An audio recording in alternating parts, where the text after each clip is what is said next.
Selamat siang, Ibu dosen dan juga rekan-rekan sekalian. Pada hari ini, Senin, tanggal 15 Juni 2026, kami kelompok 7 akan mempresentasikan materi kami yang berjudul Integritas Sistem Informasi Manajemen dan Pelaporan Keuangan. Namun, sebelum itu, izinkan kami memperkenalkan anggota kelompok kami. Dimulai dari saya sendiri, yaitu perkenalkan saya Arini Yusrona dengan NIM 2307531087. Lalu rekan saya Niputu Melda Aprilia dengan NIM 2307531090. Dan rekan saya yaitu Nikade Windayani dengan NIM 2307531096. Dan rekan saya yaitu Nimade Amrita Devanti dengan NIM 2307531131. Adapun untuk sub pokok bahasan dari materi kami yaitu yang pertama ada Enterprise System dan Pelaporan Keuangan Multinasional, lalu berikutnya ada ERP dalam pengumpulan dan integrasi data keuangan, lalu selanjutnya ada konsolidasi laporan keuangan dan kepatuhan terhadap standar global, dan yang kedua yaitu ada studi kasus akuntansi digital dan business intelligence, lalu selanjutnya ada business intelligence dalam evaluasi performa keuangan, dan berikutnya yaitu ada contoh implementasi akuntansi digital untuk pengambilan keputusan strategis. Baik, langsung saja untuk materi pertama, yaitu mengenai enterprise system dan pelaporan keuangan multinasional akan disampaikan oleh saya sendiri. Baik, untuk materi yang pertama, saya akan menjelaskan ERP dalam pengumpulan dan integrasi data keuangan. Nah, sebelum kita masuk ke pembahasan materi yang lebih mendalam, tentunya kita tuh harus mengetahui terlebih dahulu apa itu integrasi SIM dan pelaporan keuangan. Nah, jadi integrasi SIM dan pelaporan keuangan adalah penyatuan sistem informasi perusahaan dengan proses akuntansi dan pelaporan keuangan, sehingga data yang dihasilkan oleh berbagai aktivitas bisnis itu dapat langsung digunakan dalam penyusunan laporan keuangan. Nah, sebelum adanya integrasi ini, biasanya data penjualan, data pembelian, dan juga data persediaan itu dicatat secara terpisah. Nah, hal ini mengakibatkan akuntan itu harus mengumpulkan dan menginput ulang data. Nah, akibatnya, hal itu tuh akan memakan waktu yang sangat lama, berisiko terjadi kesalahan, dan informasi itu tentunya sering terlambat. Maka dari itu, setelah adanya integrasi ini, data transaksi itu masuk secara otomatis ke sistem itu langsung memperbarui database, dan juga jurnal akuntansi itu dapat dibuat dengan otomatis, dan laporan keuangan itu dapat dihasilkan secara real time. Nah, salah satu komponen integrasi SIM dan pelaporan keuangan adalah ERP. Jadi, ERP itu adalah sistem informasi yang terintegrasi yang digunakan perusahaan untuk mengelola dan menghubungkan seluruh proses bisnis dalam satu platform dan satu basis data, atau yang biasa kita sebut itu database. Nah, ERP itu memungkinkan berbagai fungsi bisnis seperti yang teman-teman bisa lihat pada slide, yaitu ada keuangan, akuntansi, produksi, persediaan, pembelian, penjualan, dan juga sumber daya manusia. Nah, yang mana hal itu tuh berbagi informasi secara real time dalam satu sistem yang sama. Dengan demikian, data yang dimasukkan oleh satu departemen dapat langsung digunakan oleh departemen lain tanpa perlu melakukan input ulang. Nah, jadi kesimpulan sederhananya itu ERP dapat diibaratkan sebagai otak pusat suatu perusahaan yang menghubungkan seluruh aktivitas bisnis sehingga semua bagian itu bekerja menggunakan data yang sama. Nah, baik teman-teman, untuk materi selanjutnya ini, yaitu ada tujuan ERP dalam pengelolaan data keuangan. Seperti yang teman-teman bisa lihat pada slide PPT, di situ terdapat bagan, yang mana tujuan ERP itu ada 5 ya. Jadi yang pertama itu ada mengintegrasikan data. Nah, ERP di sini itu menggabungkan data dari seluruh departemen perusahaan ke dalam satu sistem. Lanjut yang kedua yaitu ada meningkatkan akurasi informasi. Nah, ERP di sini data itu hanya dimasukkan satu kali saja sehingga meminimalkan atau mengurangi kesalahan dalam pencatatan. Lanjut yang ketiga yaitu mempercepat penyusunan laporan. Jadi informasi keuangan itu dapat diperoleh secara real time. Lanjut untuk yang nomor 4 yaitu mendukung pengambilan keputusan yang mana manajemen itu memperoleh informasi yang lebih cepat dan juga akurat. Nah, yang kelima, yang terakhir yaitu meningkatkan efisiensi operasional, yaitu mengurangi pekerjaan administratif yang berulang. Baik, untuk materi selanjutnya yaitu ada ERP dalam pengumpulan data keuangan. Nah, jadi pengumpulan data keuangan merupakan proses memperoleh dan mencatat seluruh transaksi yang terjadi di dalam perusahaan tersebut. Contoh transaksinya yaitu bisa teman-teman lihat pada slide, yaitu ada 6. Yang pertama yaitu penjualan produk, berikutnya pembelian bahan baku, pembayaran gaji, pembayaran utang, penerimaan kas, dan juga pembayaran pajak. Yang mana keenam hal tersebut dalam sistem tradisional, datanya itu biasanya dicatat secara terpisah oleh masing-masing departemen. Akibatnya, informasi itu sering terlambat, banyak kesalahan, dan juga sulit melakukan rekonsiliasi data. Nah, ERP itu mengatasi masalah tersebut dengan mengumpulkan seluruh data secara otomatis dalam satu database yang terpusat. Nah, berikutnya itu ada cara ERP dalam mengumpulkan data keuangan. Misalnya itu terjadi transaksi penjualan sebesar 10 juta rupiah. Nah, ketika transaksi itu dimasukkan ke dalam sistem, maka departemen penjualan itu akan mencatat transaksi penjualan. Lalu berikutnya itu ada modul persediaan. Modul persediaan ini mengurangi jumlah stok barang. Lalu berikutnya itu lanjut ke modul akuntansi, yaitu membuat jurnal otomatis. Lanjut ke tahap berikutnya yaitu ada modul keuangan, yaitu memperbarui saldo kas atau piutang. Dan ke tahap yang selanjutnya yaitu database ERP, yaitu menyimpan seluruh informasi secara terintegrasi. Nah, semua proses tersebut itu berlangsung secara otomatis. Baik, untuk materi selanjutnya yaitu ERP dalam integrasi data keuangan. Nah, jadi integrasi data keuangan itu apa? Adapun untuk definisi dari integrasi data keuangan adalah proses menghubungkan seluruh data transaksi dari berbagai bagian perusahaan sehingga menghasilkan informasi keuangan yang konsisten dan juga terpadu. Nah, adapun untuk tujuan integrasi yaitu yang pertama menghilangkan duplikasi data, menjamin konsistensi informasi, mempermudah penyusunan laporan, dan juga mendukung konsolidasi laporan keuangan. Bagaimana sih ERP itu mengintegrasikan data keuangan? Jadi ERP itu menggunakan konsep single database, yang mana single database ini seluruh departemen itu menggunakan satu database yang sama. Artinya, seperti departemen penjualan, departemen produksi, departemen pembelian, departemen keuangan, itu akan mengakses sumber data yang sama. Karena itu, tentunya tidak akan terjadi perbedaan informasi lagi antar bagian.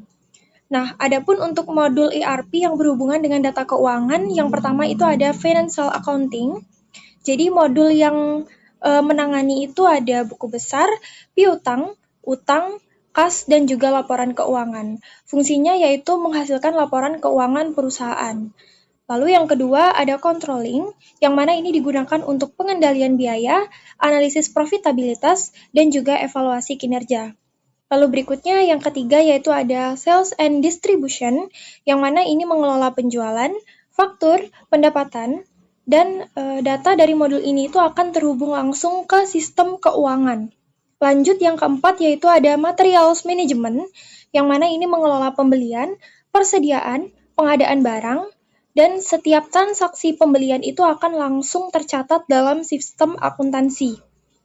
Dan yang terakhir, yang kelima, yaitu ada Human Resource Management, yang mana ini mengelola data pegawai, penggajian, tunjangan, dan juga data gaji itu akan langsung masuk ke dalam laporan keuangan. Baik, materi yang selanjutnya yaitu peran ERP dalam pelaporan keuangan multinasional. Nah, perusahaan multinasional itu tentunya kan mereka memiliki kantor di berbagai negara. Contohnya itu seperti Indonesia, Singapura, Jepang, dan juga Amerika Serikat. Adapun masalah yang sering muncul yaitu seperti mata uang yang berbeda, standar akuntansi yang berbeda, sistem informasi yang berbeda, dan juga tentunya perbedaan zona waktu. Nah, ERP itu membantu dengan cara yang pertama menyatukan data global. Jadi semua cabang itu menggunakan sistem yang sama. Lanjut yang kedua yaitu konversi mata uang otomatis. Nah, ERP itu dapat mengubah berbagai mata uang menjadi mata uang pelaporan perusahaan induk. Lanjut yang ketiga yaitu konsolidasi laporan keuangan. Jadi data seluruh anak perusahaan itu dapat digabungkan secara otomatis.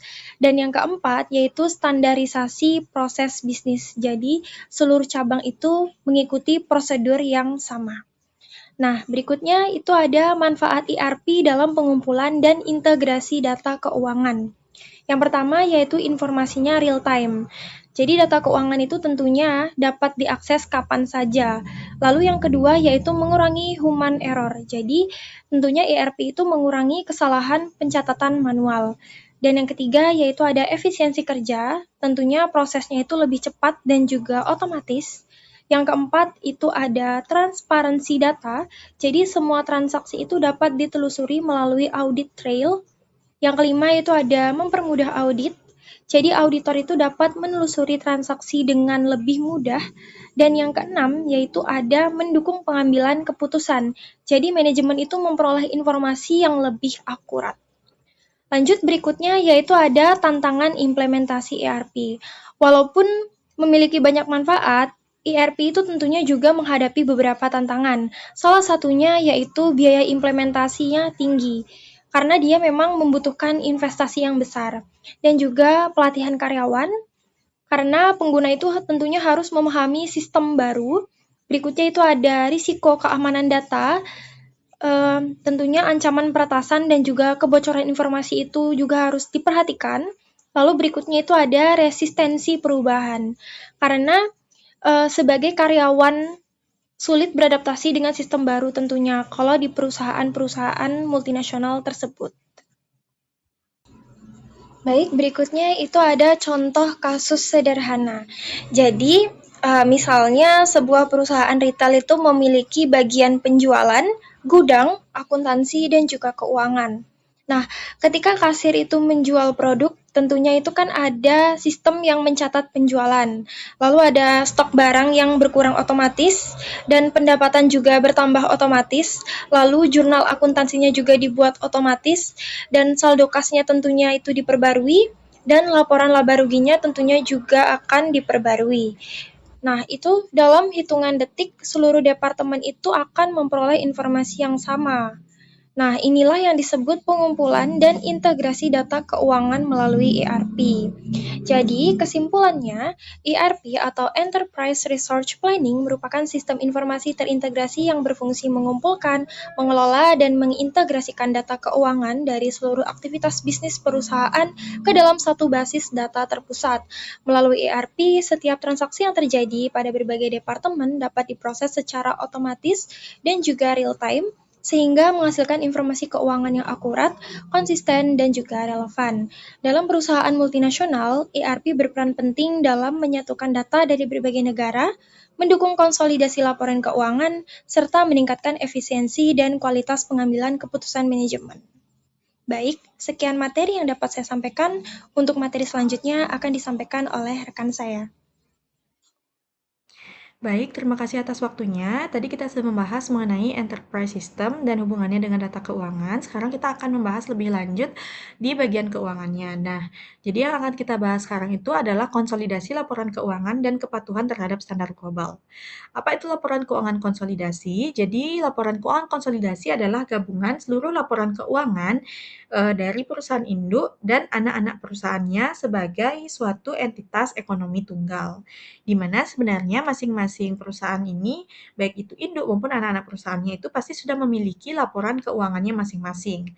Tetapi untuk memenuhi kepentingan stakeholder, baik itu investor, kreditur, dan stakeholder lainnya, maka diperlukan laporan konsolidasi ini untuk menunjukkan gambaran secara menyeluruh mengenai kondisi grup perusahaan.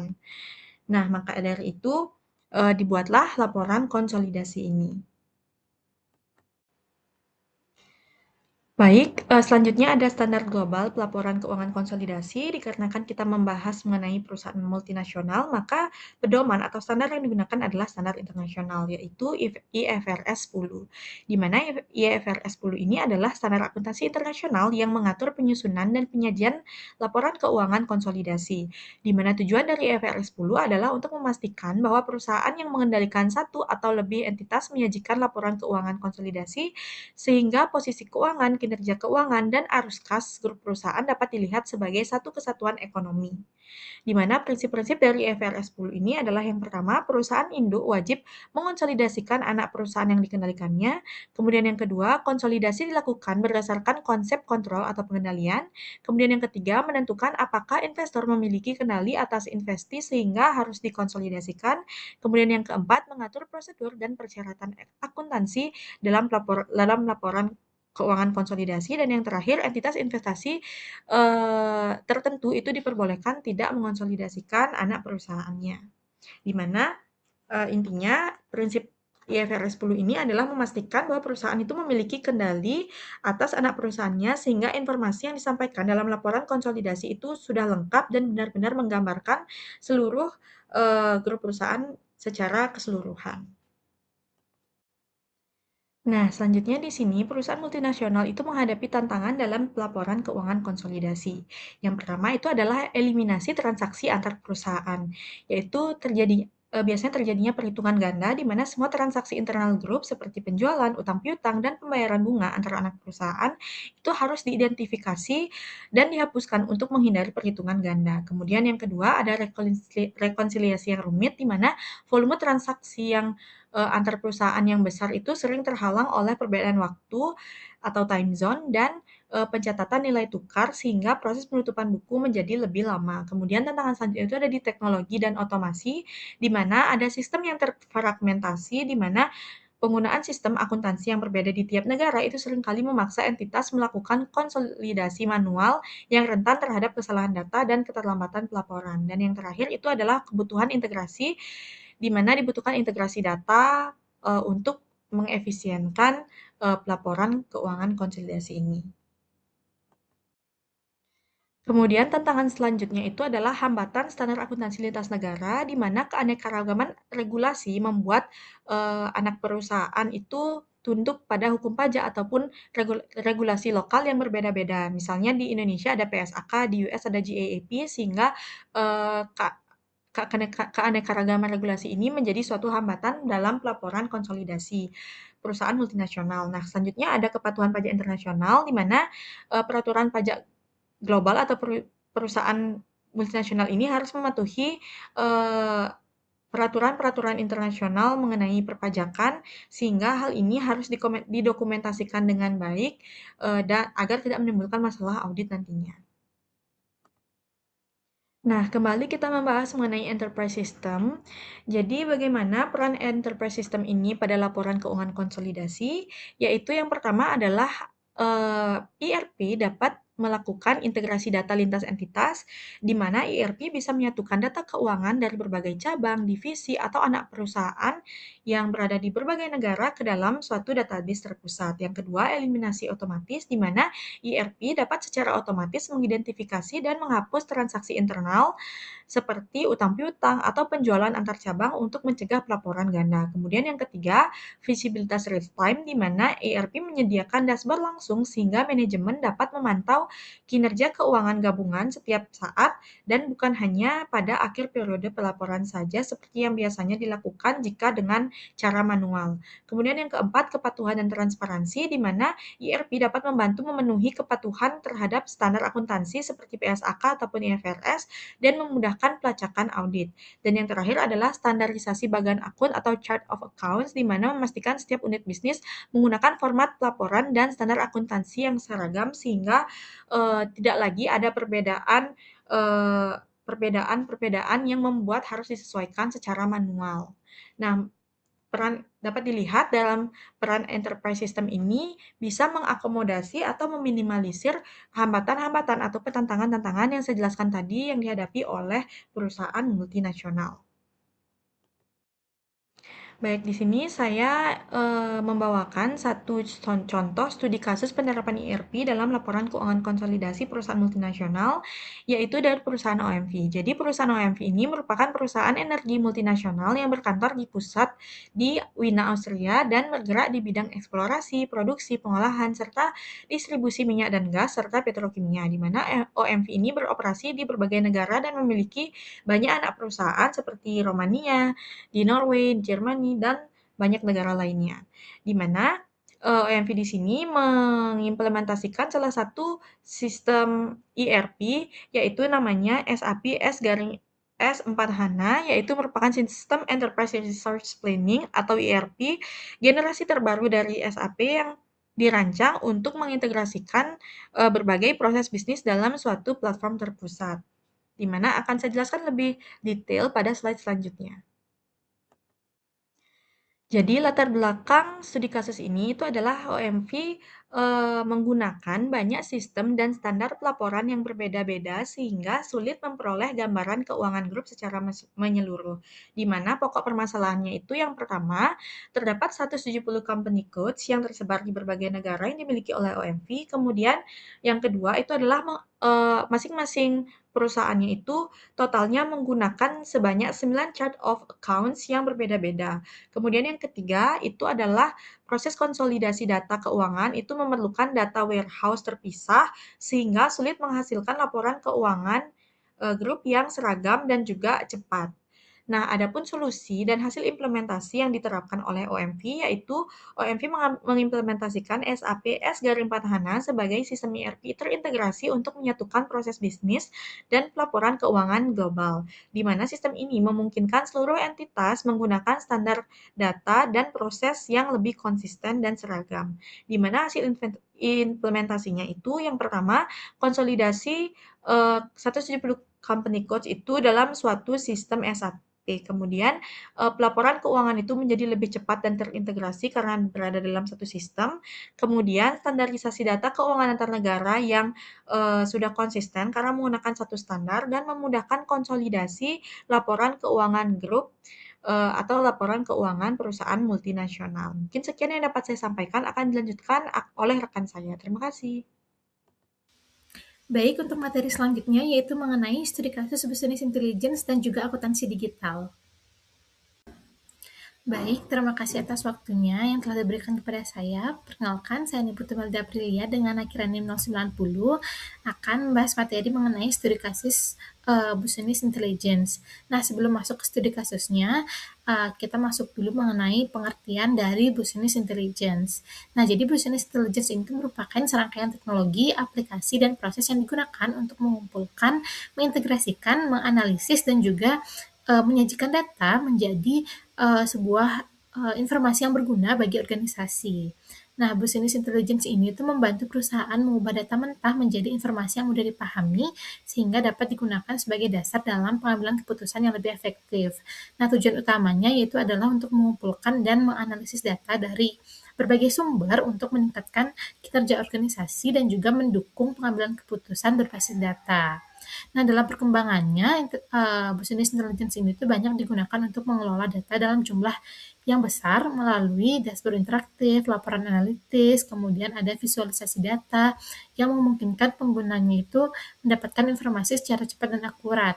Nah, jadi dengan adanya business intelligence ini tuh manajemen dapat memantau kondisi organisasi secara real time dan juga mengidentifikasi berbagai permasalahan yang memerlukan tindakan segera. Baik, yang selanjutnya kita akan masuk ke komponen utama dari business intelligence. Nah, jadi business intelligence ini merupakan sistem yang terdiri atas beberapa komponen yang saling terintegrasi untuk mengubah data mentah menjadi informasi yang bermanfaat bagi organisasi. Nah, komponen-komponen tersebut bekerja secara berurutan untuk mendukung proses analisis dan pengambilan keputusan. Yang pertama yaitu ada data source atau sumber data. Nah, itu merupakan sumber data yang digunakan dalam sistem business intelligence. Nah, data dapat berasal dari berbagai sistem operasional organisasi seperti sistem akuntansi, sistem informasi manajemen, ERP, CRM, dan lainnya. Nah, data yang terkumpul dari berbagai sumber ini menjadi dasar dalam proses analisis dan juga evaluasi kinerja organisasi. Yang kedua yaitu ada extract, transform, load. Ini tuh merupakan proses yang penting dalam business intelligence yang terdiri dari 3 tahap, yaitu extract, transform, dan load. Yang pertama yaitu extract, dilakukan dengan pengambilan data dari berbagai sumber yang tersedia. Selanjutnya, data akan melalui proses transform untuk membersihkan, menyusun, dan juga menyesuaikan format data agar konsisten. Nah, setelah itu data dimuat atau load ke dalam data warehouse untuk disimpan dan digunakan dalam proses analisis. Nah, proses ETL ini tuh berperan dalam memastikan kualitas, akurasi, dan juga konsistensi data yang digunakan oleh organisasi. Yang kedua yaitu ada data warehouse, yaitu merupakan penyimpanan data terintegrasi yang berasal dari berbagai sumber. Nah, data warehouse ini tuh dirancang untuk menyimpan data historis dalam jumlah yang besar sehingga dapat digunakan untuk kebutuhan analisis, pelaporan, dan juga evaluasi kinerja. Nah, jadi dengan adanya data warehouse ini tuh organisasi dapat mengakses data secara lebih terstruktur dan efisien dibandingkan dengan menggunakan data operasional secara langsung. Kemudian keempat yaitu ada online analytical processing, yaitu merupakan teknologi yang digunakan untuk melakukan analisis data secara multidimensi. Nah, melalui ini tuh pengguna dapat melihat data dari berbagai sudut pandang, melakukan perbandingan antar periode, menganalisis tren, serta mengevaluasi indikator kinerja secara lebih mendalam.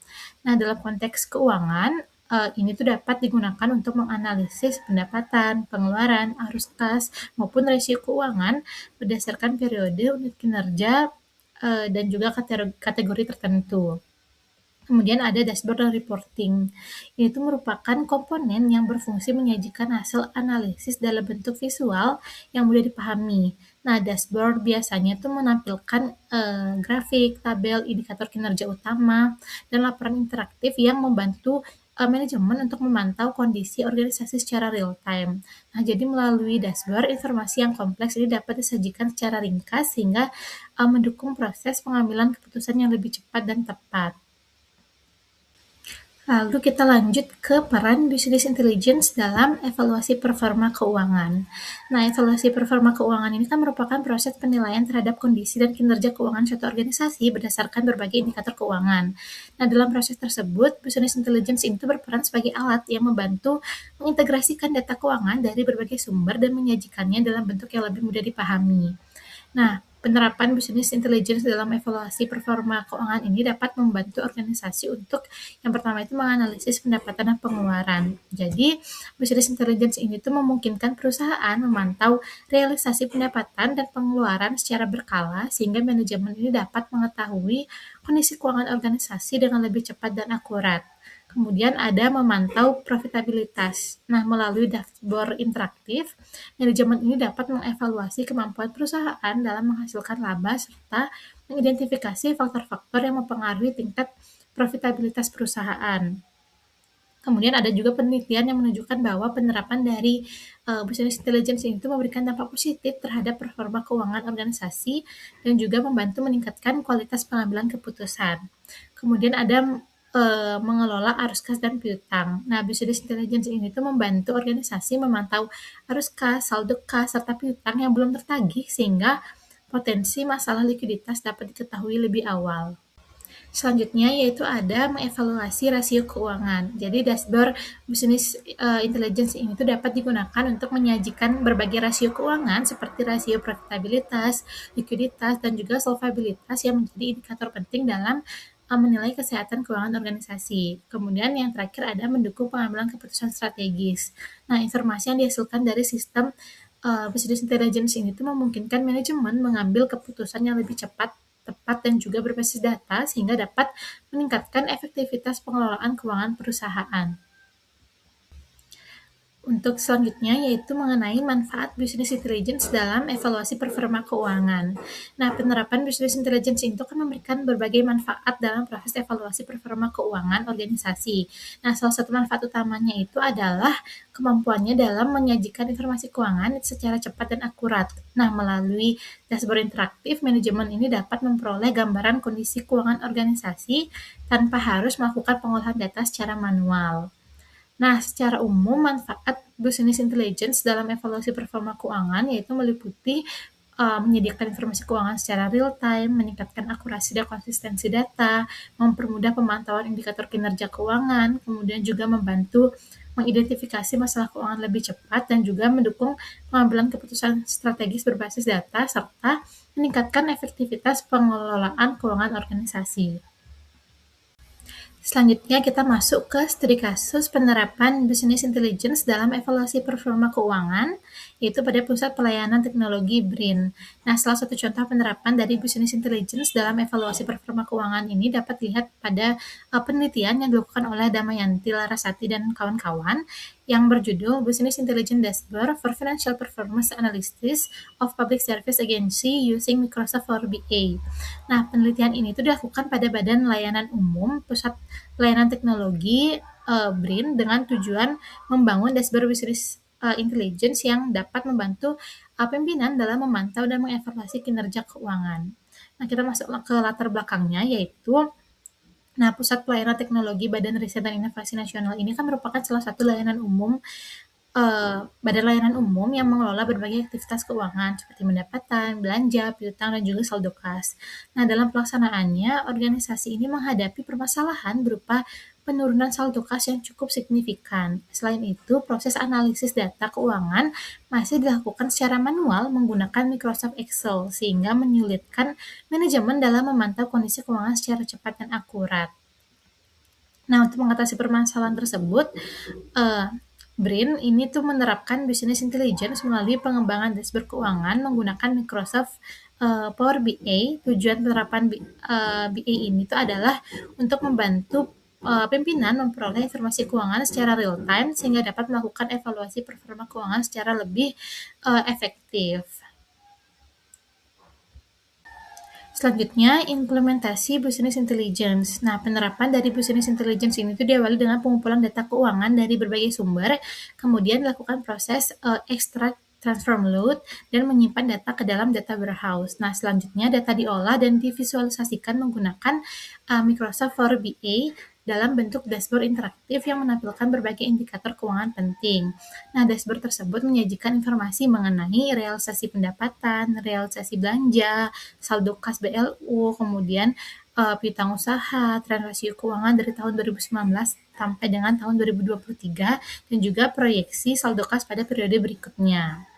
Nah, adapun hasil evaluasi dari performa keuangan tersebut melalui dashboard business intelligence, manajemen ini tuh dapat melakukan evaluasi performa keuangan secara lebih cepat dan akurat. Nah, hasil analisisnya menunjukkan bahwa saldo kas dari BLU ini mengalami penurunan karena pengeluaran lebih besar dibandingkan pendapatan yang diterima. Selain itu, ditemukan pula jumlah piutang yang belum tertagih dalam nilai yang cukup besar sehingga mempengaruhi kondisi keuangan organisasi. Nah, dashboard BI ini juga memungkinkan manajemen melihat tren keuangan dari tahun ke tahun sehingga dapat mengidentifikasi faktor-faktor yang menyebabkan perubahan kondisi keuangan organisasi. Informasi tersebut tidak hanya disajikan dalam bentuk angka, tetapi juga divisualisasikan melalui grafik dan indikator kinerja sehingga lebih mudah dipahami oleh pimpinan.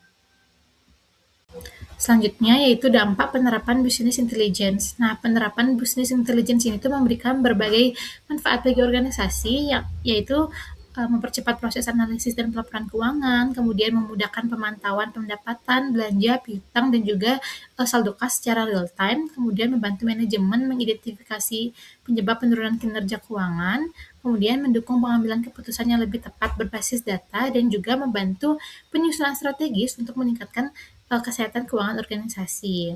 Nah, jadi berdasarkan hasil evaluasi tersebut, manajemen ini dapat mengambil langkah perbaikan seperti meningkatkan pengelolaan piutang, mengendalikan pengeluaran, melakukan seleksi mitra kerja dengan lebih ketat guna memperbaiki kinerja keuangan organisasi. Nah, studi kasus dari BRIN ini tuh menunjukkan bahwa business intelligence memiliki peran penting dalam evaluasi performa keuangan. Nah, dengan memanfaatkan dashboard Power BI, data keuangan yang sebelumnya tersebar dan sulit dianalisis ini dapat diubah menjadi informasi yang terintegrasi dan mudah dipahami. Hal ini memungkinkan manajemen melakukan monitoring terhadap indikator keuangan utama seperti pendapatan, belanja, piutang, dan juga saldo kas, sehingga keputusan yang diambil ini menjadi lebih cepat, akurat, dan juga berbasis data. Nah, sekian presentasi dari saya. Untuk selanjutnya akan dijelaskan oleh rekan saya. Terima kasih. Baik, untuk materi selanjutnya saya izin menjelaskan mengenai contoh implementasi akuntansi digital untuk pengambilan keputusan strategis. Nah, jadi sebelum kita masuk ke contoh implementasi dan juga studi kasusnya, mari kita pahami dulu apa yang dimaksud dengan akuntansi digital. Nah, jadi akuntansi digital itu dapat didefinisikan sebagai proses pencatatan, pengolahan, pelaporan, dan analisis data keuangan yang dilakukan secara elektronik dengan memanfaatkan teknologi digital. Jadi akuntansi digital ini bukan lagi proses manual yang menggunakan buku besar ataupun spreadsheet sederhana, melainkan dia ini sistem yang jauh lebih canggih dan juga otomatis. Nah, yang membedakan akuntansi digital ini dari akuntansi konvensional adalah kemampuannya untuk mengotomasi sebagian besar proses akuntansi, mulai dari pencatatan transaksi hingga penyusunan laporan keuangan. Nah, artinya pekerjaan yang sebelumnya membutuhkan waktu berjam-jam bahkan berhari-hari, sekarang itu bisa diselesaikan dalam hitungan menit bahkan detik oleh si akuntansi digital ini. Nah, kemudian untuk bisa bekerja seperti itu, akuntansi digital ini didukung oleh beberapa komponen utama, yaitu yang pertama ada ERP. Jadi sistem ERP ini adalah sistem terintegrasi yang menghubungkan berbagai fungsi bisnis untuk mengelola dan juga menghasilkan informasi keuangan secara real time. Kemudian yang kedua ada cloud accounting, yaitu sistem akuntansi berbasis internet yang memungkinkan data keuangan itu disimpan dan diakses secara online. Jadi teknologi ini memberikan fleksibilitas yang tinggi karena pengguna itu dapat mengakses informasi keuangan kapan saja dan dari mana saja. Kemudian yang ketiga ada AI. Jadi AI ini digunakan untuk mengotomatisasi berbagai aktivitas akuntansi seperti verifikasi transaksi, pencocokan data, deteksi kecurangan, dan juga analisis keuangan. Jadi pemanfaatan AI ini dapat meningkatkan efisiensi sekaligus mengurangi risiko kesalahan dari manusia. Kemudian yang keempat ada big data analytics. Jadi teknologi ini memungkinkan perusahaan mengolah data dalam jumlah besar untuk menemukan pola, tren, dan juga hubungan antar data yang dapat digunakan dalam proses perencanaan dan juga pengambilan keputusan. Dan kemudian yang terakhir ada business intelligence atau BI. Jadi BI ini berfungsi untuk mengolah data keuangan dan operasional menjadi informasi yang mudah dipahami melalui dashboard, grafik, dan juga laporan analitis. Jadi BI ini membantu manajemen untuk memperoleh wawasan yang lebih mendalam mengenai kondisi perusahaan itu sendiri. Nah, selanjutnya kita ke peran akuntansi digital dalam pengambilan keputusan strategis. Jadi, pertama kita perlu tahu dulu apa itu keputusan strategis. Jadi, keputusan strategis adalah keputusan yang memiliki dampak jangka panjang terhadap keberlangsungan dan juga perkembangan perusahaan. Contohnya itu adalah keputusan untuk membuka cabang baru, kemudian melakukan investasi besar, mengembangkan produk baru, melakukan efisiensi biaya, ataupun memasuki pasar yang baru. Nah, keputusan-keputusan seperti ini tidak bisa diambil hanya berdasarkan intuisi atau perkiraan. Jadi dibutuhkan data yang akurat, lengkap, dan terkini. Jadi disinilah akuntansi digital itu mengambil perannya.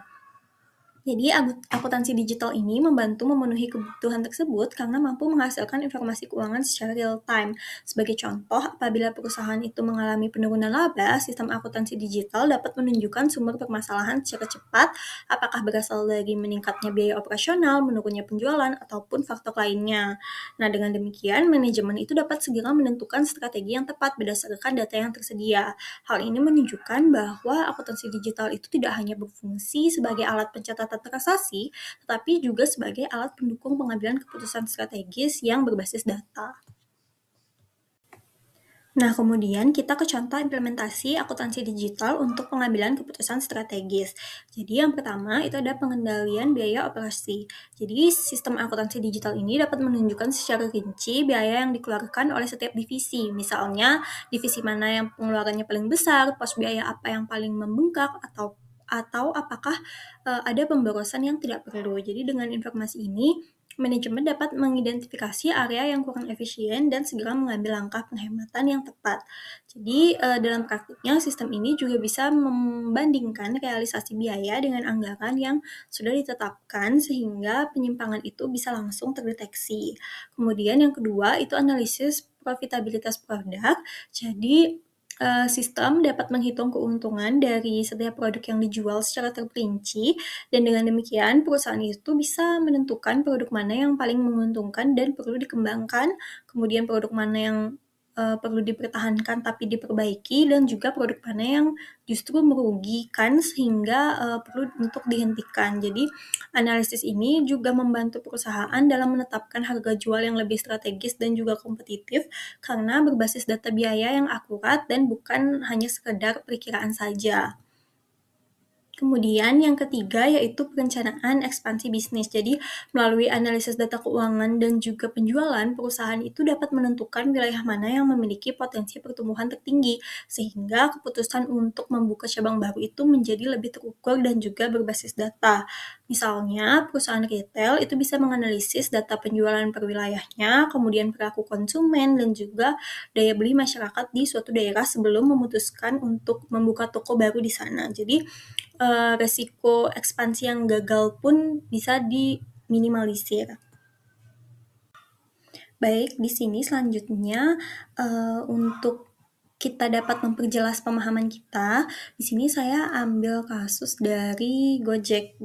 Jadi Gojek ini merupakan salah satu perusahaan teknologi terbesar di Indonesia yang menyediakan berbagai layanan digital seperti transportasi online, kemudian pengiriman makanan, logistik, dan juga pembayaran digital. Jadi sebagai perusahaan yang melayani jutaan transaksi setiap harinya, Gojek ini menghasilkan data dalam jumlah yang sangat besar. Oleh karena itu, perusahaan itu membutuhkan sistem akuntansi digital yang mampu mengelola data tersebut secara cepat dan juga akurat. Jadi, di sini saya tampilkan alurnya.